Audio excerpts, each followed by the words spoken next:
How you doing? Happy Friday. Happy St. Patrick's Day. It is orange and blue today. With a little wearing of the green. Wasn't that a Bugs Bunny cartoon?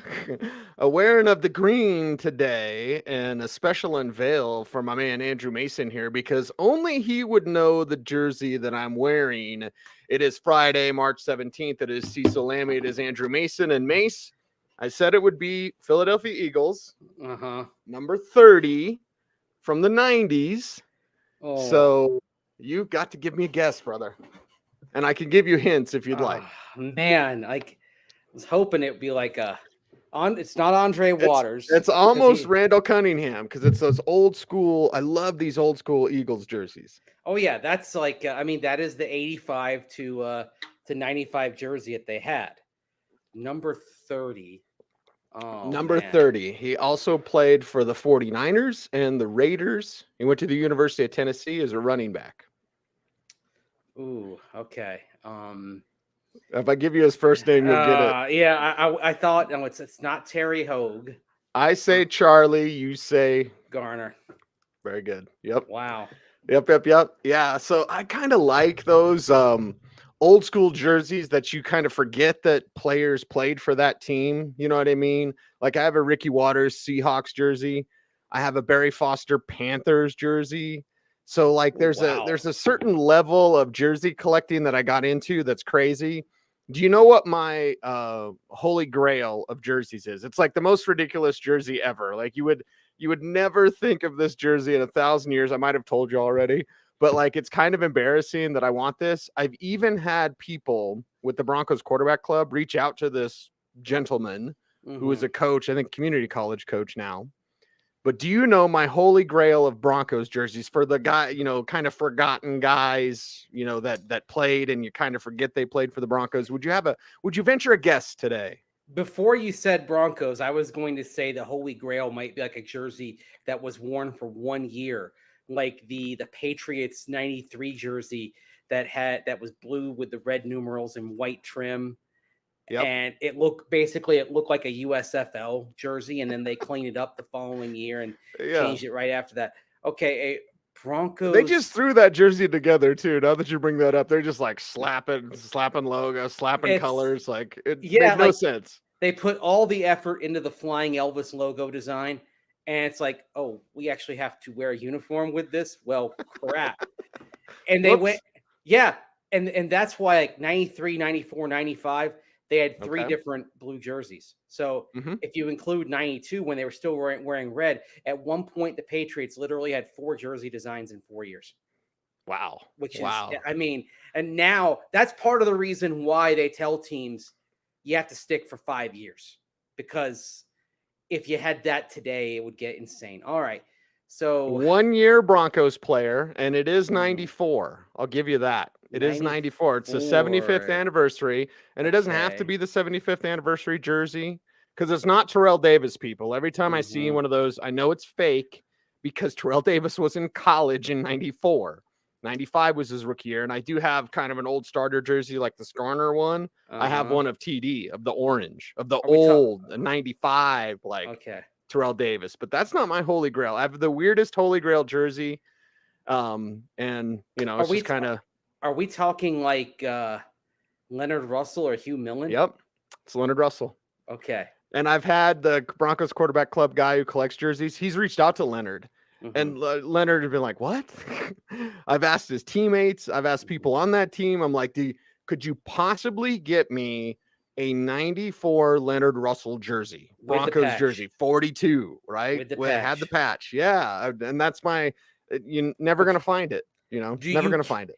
Do you care if it's one of the throwback ones? Because they wore the 1960s throwback orange against the Raiders. Right. And then white against the Bills in Buffalo. Right.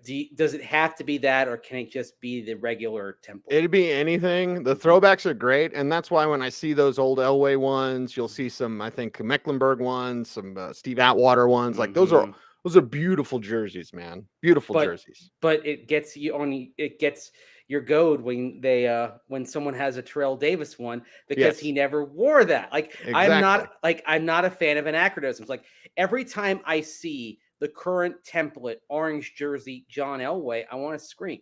Okay, he never wore that jersey. That the Right. Broncos didn't wear that for a game until '02. So John Elway didn't wear it. Terrell Davis didn't wear it. Steve Atwater didn't wear it. Rod Smith did. Ed McCaffrey, Ed McCaffrey did because he played. Because if you were on the '02 team and you played in that game against the Colts in the snow on Sunday Night Football, you wore the current orange jersey, that template. If you Yeah. played in the '04 snow game, Sunday Night Football against the Raiders, you wore it, and then we didn't see it again for a few years because you know people around football are very superstitious.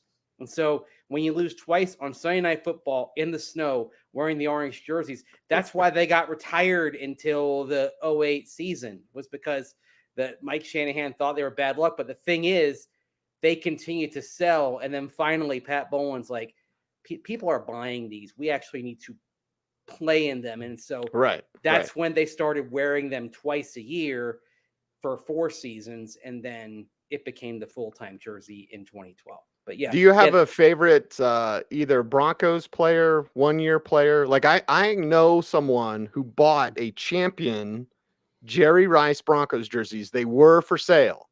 So I know someone who has a real Jerry Rice 19 Broncos jersey. Mm-hmm. And that's pretty cool, man. So is there like a favorite 1-year Bronco for you? I mean, I think back to that time. Part of it is I'd want a jersey to be kind of a joke, quite frankly. Like if I had a Maurice Claret jersey, I think that would be hilarious. Okay. I laugh every time I see a Travis Henry jersey. Um, Very good. Yeah. let's see. I think he was there 2 years, but Dre Bly. I'll tell you what. Since he's in the Hall of Fame, Ty Law. How many games did he play? Like 5 Something like that. as Yeah. a backup. I mean, hmm yeah. Ty Law would be one to have, I think. And then another joke one would be a Pac-Man Jones Broncos jersey, number 24. Or so yeah, like you could actually have Pac-Man Jones, the only player to wear 24 after champ, and then the guy who wore 24 immediately before champ, who was Oh, you're gonna put me on the spot like that. Who was it? Tell me. first round draft pick, Oh, corner. Delta O'Neill. Yes. Mm-hmm. Yeah. Yeah. And Okay. my next clue was going to be converted to wide receiver. Remember, in his 4th season, Mike Shanahan got sick of watching him get burned, and so he said, "Let's try him on the offensive side." Yeah, that didn't work. Maybe that's where DMAC gets the idea. But the thing is, it's a move that you make when a player is struggling. Like Brendan Langley's struggling, so you try him on offense, right? You don't go moving somebody from corner when they're playing at a high level and saying, "Okay, let's try him at wide receiver." No, or punt return. No, you don't do that. Right. Anyway, but Anyway, I digress. It's a feel good Friday. It's a mess around Friday, I think. a little bit. Yeah. Yeah, it's been fairly quiet. I mean, what I was working on today was an evaluation of the Broncos' expenditures and investment in offensive line over the years. Part of it is talking about what they're spending at tackles. Part of it is also to debunk the notion that the Broncos haven't invested resources in the offensive line. Did you know, Cecil, that since 2014, only 8 teams have used more day 1, day 2 picks on offensive linemen than the Broncos? That would surprise a lot of people, Yes. because you think of the mess and the jumbled and like all that. You're like, oh, they're not doing anything. Like, well, actually, they have been. It's not that they haven't been trying and investing. It's that they've been investing in the wrong people, you could say, for the most part, as we're getting some jersey recommendations coming in. Marlon Briscoe, 1968. You know what? Here's something that I was thinking about. There have been rumors, unconfirmed, unsubstantiated, but there have been rumors that we are going to see a throwback Broncos uniform this year with a blue helmet, a light blue helmet, not the navy blue. That we Yes. could see a true throwback look this year. So here's how I see it. Even though we know that the jersey and the cut kind of changed over time, what I think they should do is, if they have this throwback uniform, because you're already producing the orange jerseys and everything and numbers, and you're producing it for sale and all that, basically just unlock the vault and say, all right, people can do whatever. So in other words, someone mentioned Marlon Briscoe, right, in our chat. Right. So basically what I'm saying is that you set it up to where people could customize jerseys, and people could do a custom Marlon Briscoe number 15 in the throwback template, since the throwback template, I believe the first year was 1967 through 1996. There were some tweaks over time in terms of where the Right. stripes were, How thick the stripes were. right. And then, of course, they had vinyl numbers for a while, and then they had sewn on numbers. But basically, if you have a throwback uniform and an NFL shop has the ability to do customizations, I think they should open it up to where, if you want to do that, like, now's your time. You want to go buy a Riley Odom's jersey, go do it. Right. This is the window. Rulon Jones, Leroy Baker mentions, ooh, that's a good one. That is a good one. 75. I like 75. That. Yeah, they had Greg 75. Cragen. Greg Cragen was 71. Obviously, Carl was 77. Yes. Rulon 75. Like, and Simon was 73. That'd be Simon another was good 73. one. Simon Oh Fletcher. man, like, you don't have a Simon Fletcher jersey? What are you doing? You got to have one, man. I mean, I have to say, if they do that, I would probably, I'd probably get like a Steve Atwater jersey just to have. But yeah, there's all sorts of choices, and you can go obscure. You want to go have a Bucky Dilts jersey from, he was the punter back in 1977. Go nuts. You want to have Mark Herman, who I believe Mark Herman was on the team in 1982, and he was part of the John Elway trade, right? He went to Baltimore. Yeah. Get a Mark Herman jersey. Strike Team Scab Broncos legend Joe Dudek from Plymouth State University in New Hampshire, who had a huge game on Monday Night Football. Yeah, go get go customize a Joe Dudek jersey. So that's, I hope the NFL, if the Broncos do have a true alternate jersey that's in uniform that's based on the past look, I hope they do allow for a customization option to do that. Yeah, that would be fantastic. We're getting some running back questions in the chat room, so let's discuss it. The Austin Eckler thing.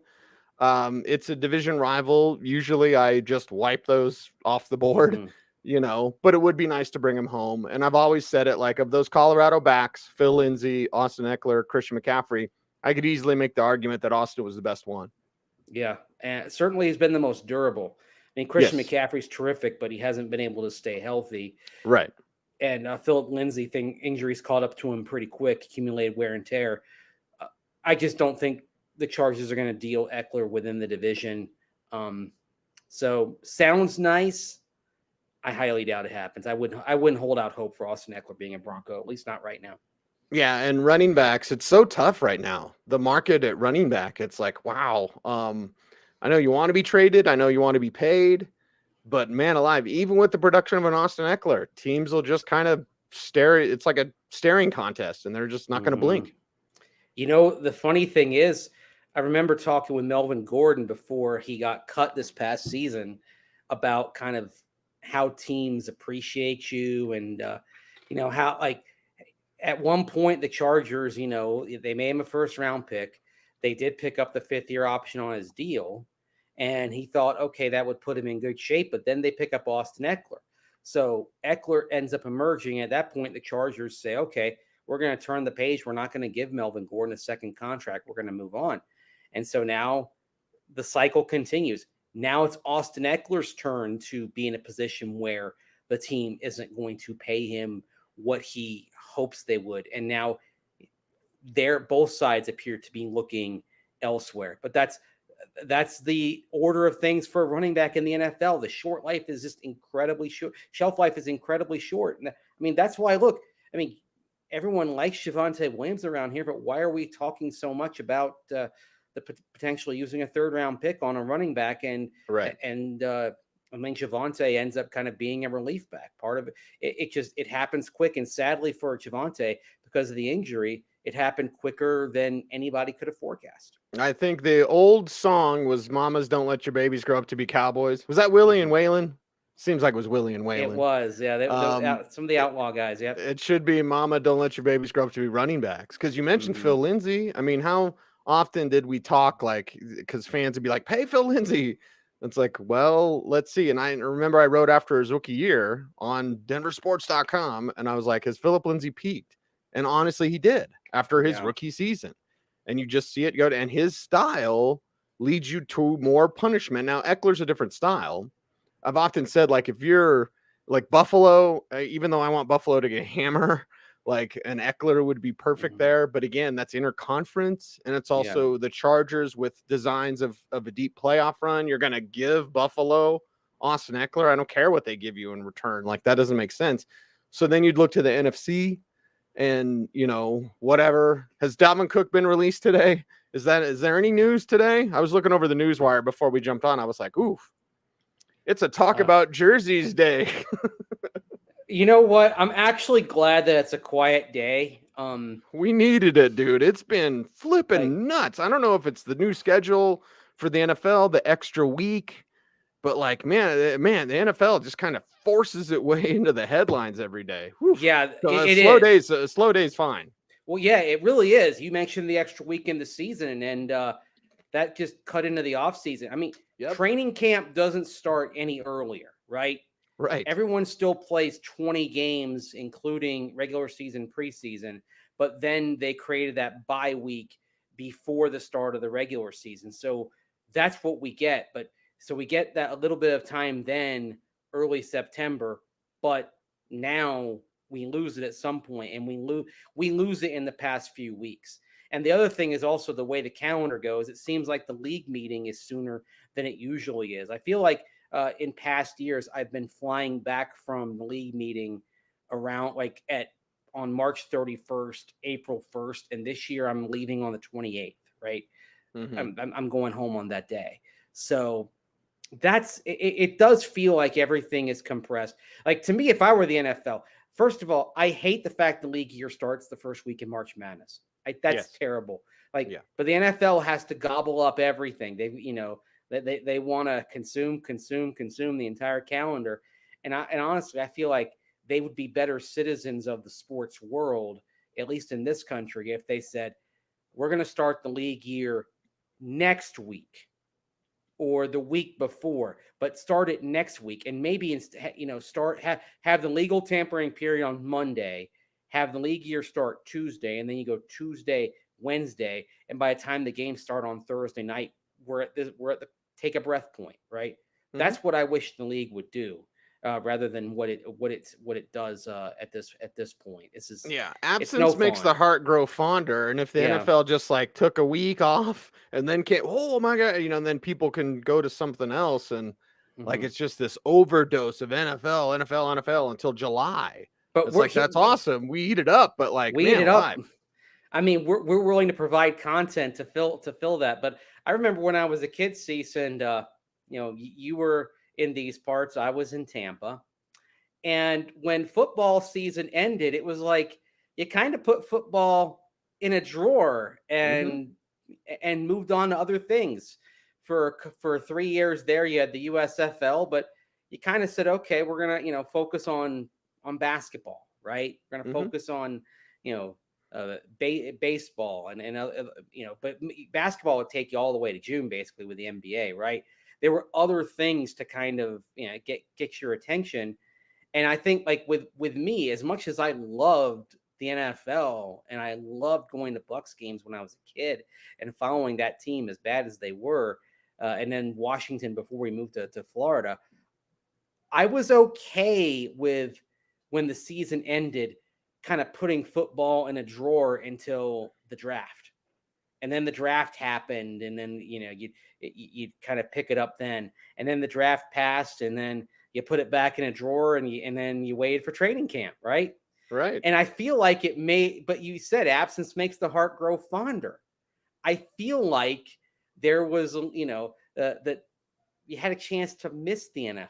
I don't feel like we have a chance to miss the NFL because the news cycle is so constant in how it churns.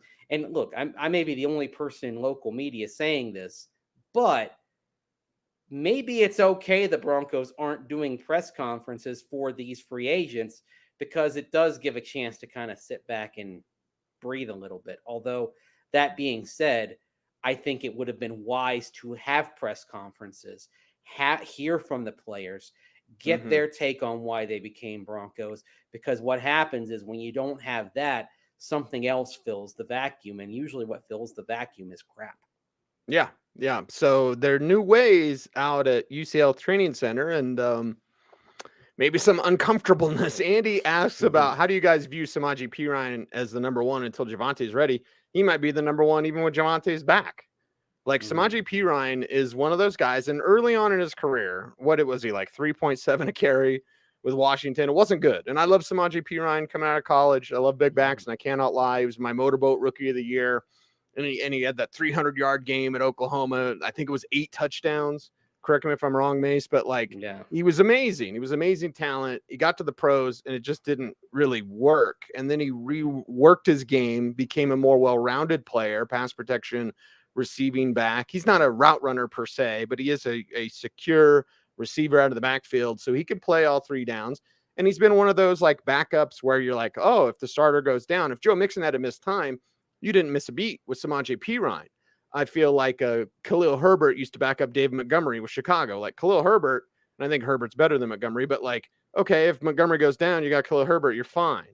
Like Samaje Perine is a starter. He's just been in the role of a backup. So now I see there's 0 problems with Perine and a rookie. And then that way you give Javonte until middle of the season, really, to get reintroduced. I don't think Javonte is going to be ready week 1, but Perine is, custom built, made to start in this league. I think you hit the nail on the head when you said with a rookie, because I don't feel comfortable if Samaje Perine is really the only viable option, but he won't be.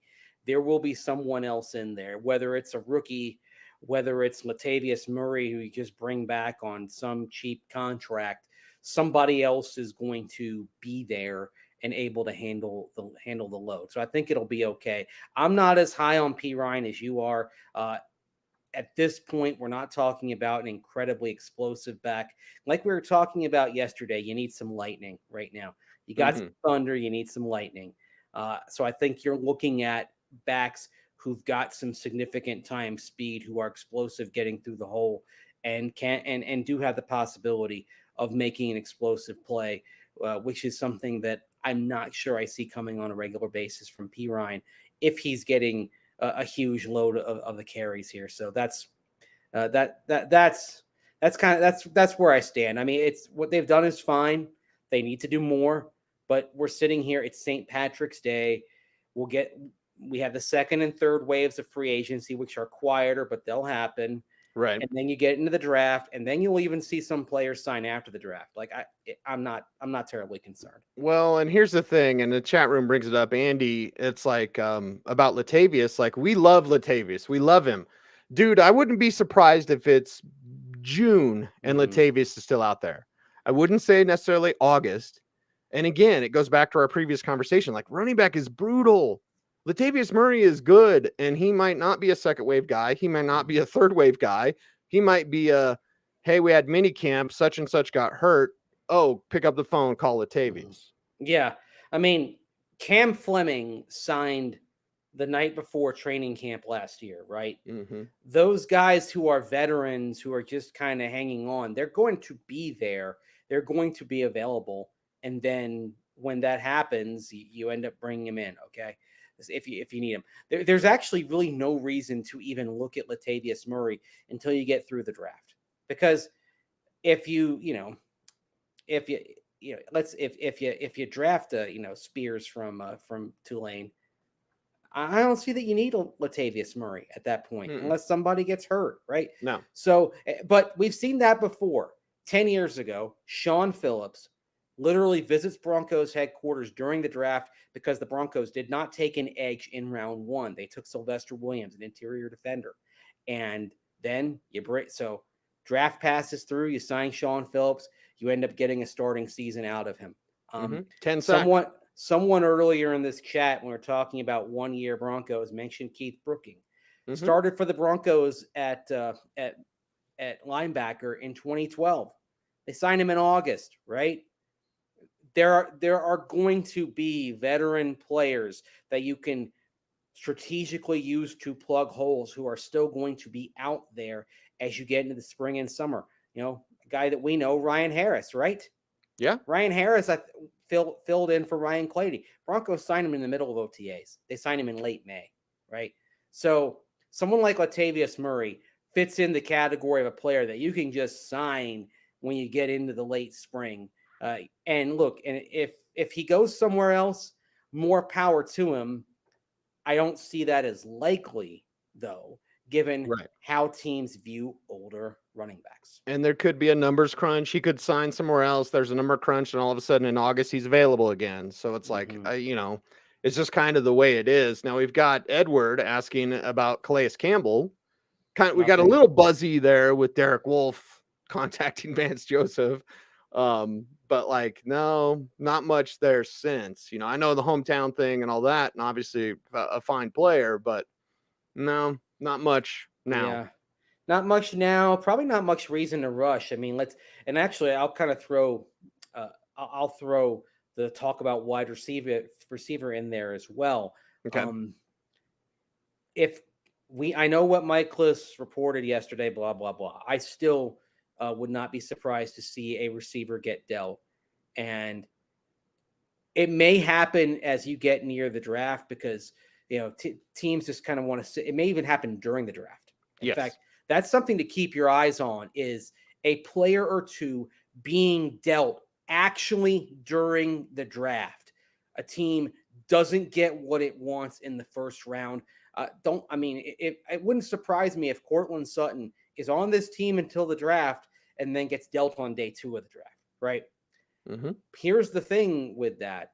If they trade Courtland Sutton, there's a significant dead money figure of $11 million, but they save, I believe it's $6.8 million on the cap right now if they trade Courtland Sutton. And so if you're thinking about, okay, we're going to squeeze 10 pounds into a 5-pound bag with guaranteed money, and then having the bonus spread out over multiple years, you could conceivably take that $6.8 million could conceivably get you a Calais Campbell if and when you make that deal. I think it's just going to be patient. It may not be Calais. It may be other players that we're talking about down the line, right? The veterans who are available. But I do think this is that you'll still see some players coming in, players that maybe on into May and June. Deals get done at deadlines, and during the draft, teams will miss out on a guy or something will happen to put more pressure on them, and they're more open to dealing. There's also general managers out there, and I love him dearly. I'm wearing an Eagles jersey today. I love Howie Roseman. I love Howie. Yeah. He's a little crazy, man. He's a little trade. He loves the art of trading. So you get to the draft, dangle something, and somebody like Howie might bite. You never know. Yeah, well, it's funny. If you put Howie Roseman and George Payton together, they both love wheeling and dealing. Yeah. I mean, and I don't know if we'll see this anymore because of how the Broncos have kind of pulled back on things. But a couple of years back, there was the video of him trying to extract one extra pick from the Falcons in day 3 when he was moving up to get Javonte Williams, right?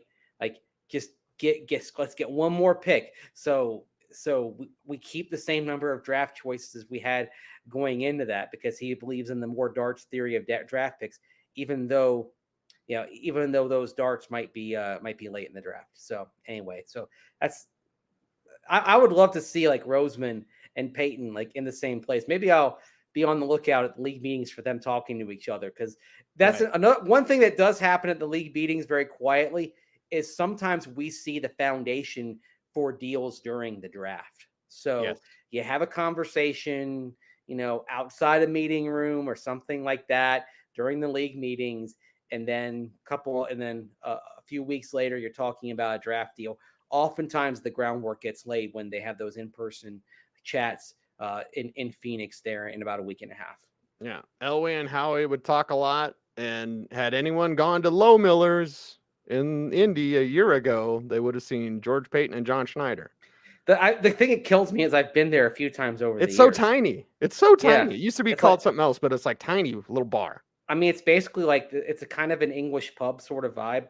Yeah, maybe a pool table. Did it have one pool table or no pool tables? I'm misremembering. I don't think it has any pool tables. It's like a bar and maybe like a couple of booths. Like it's legitimately that small. I'm not sure there was room for a pool table. I don't think there was. I'm misremembering that, but I remember the bar and I remember like a few booths.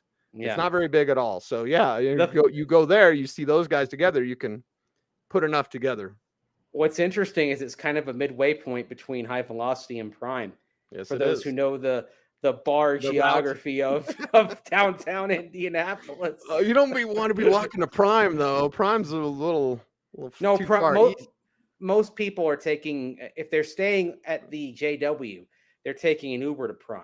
Right. But if you're staying over at like the Hyatt, or you're staying over at the Omni, it's about a 6-7 minute walk. It's actually more doable. It depends what hotel you're at. I mean, if you're at the JW, you're taking an Uber. Although I'd walk because I like a good long walk. Yeah, I'd be at the La Quinta, so Prime's like right behind it. Pretty close. Anyway, that's a wrap. I got to run. I'm doing Denver Sports tonight solo, so prepare for a lot of goofiness tonight. You're doing Denver Sports tonight. I've got to run because I'm doing a hit on the drive here. They're down at Tivoli Brewing downtown, and I gotta make my way downtown to chat on the drive at 5:10. So. All right. Well, everyone drive safe out there. Everyone have a safe and happy St. Patty's Day. We are here for you Monday through Friday. It's Orange and Blue today. He is Andrew Mason. You follow him on Twitter at Mace Denver. I am at Cecil Lammey, saying until next time, be safe, be kind, know that you are appreciated. Stay tuned, and as always, stay frosty.